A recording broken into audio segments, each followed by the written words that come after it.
Agro-Ege ile hasat sonu programımıza tekrardan hoş geldiniz. İkinci programımızdayız. Yanımızda daha önceden izlediğiniz Göksal abi var. Şimdi bir hatırlayalım bir Göksal abinin arazisinde neler yaptığımızı. Buna erik gibi yapmanı istiyorsun. Erik gibi. Biz de yani artık zeytindeki sloganımız zeytin mi erik mi? Aradaki farkı bulun gibi sloganlar yapacağız.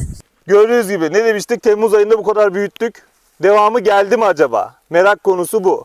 Şimdi ağaçlarımızda tek tek baktık. Ağaçlarımız inanılmaz yüklü şekilde ve inanılmaz şekilde büyüttük bunları. Şu anda buradan tam olarak gözükmeyebilir. Bunun sebebi de ağaçlarımız bunun yanında gelecek sene sürgün de verdi.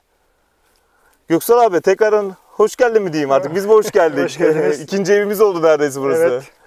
Nasılsın abi? Memnun musun? Neler yaptık? Çok memnunuz Agro-Ege'den. Biz de senden memnunuz abi. Siyahlaşmaya başladı.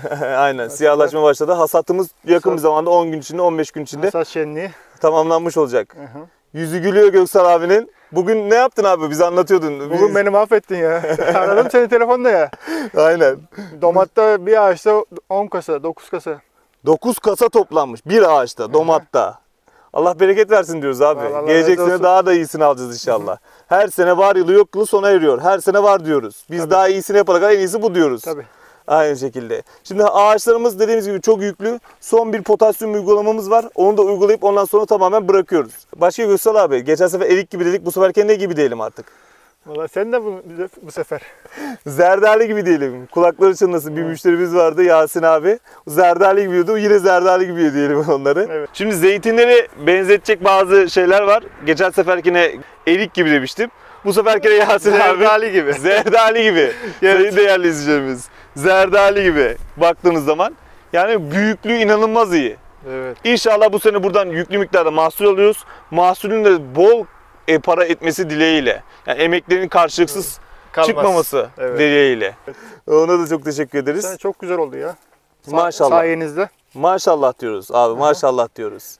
Şimdi domatta olduğu gibi burada da bir tonaj tahmini yapalım abi. Ağaçlardan ne düşünüyorsun? Ne kadar alırız? 4 kasa düşünüyoruz.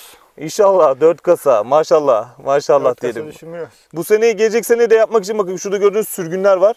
Sürgünler gelecek senenin de aynı şekilde verim vereceği anlamına geliyor. Demin de tekrar etmiştim. Bunlara da çok dikkat etmesi lazım üreticilerimizin. Başka son olarak söyleyebileceğim bir şey var mı abi? Vallahi teşekkür ederiz Agro-Ege için, siz için. Biz teşekkür ederiz. Tişörtüm orada çok yakışmış abi. Bunu da söylemeden edemeyeceğim. Folor görmedi. Bizi izlemeye devam edin. Çok teşekkür ediyoruz. Aşağı taraftan abone olmayı kesinlikle unutmayın. Sağlıcakla kalın. Mutlulukla kalın.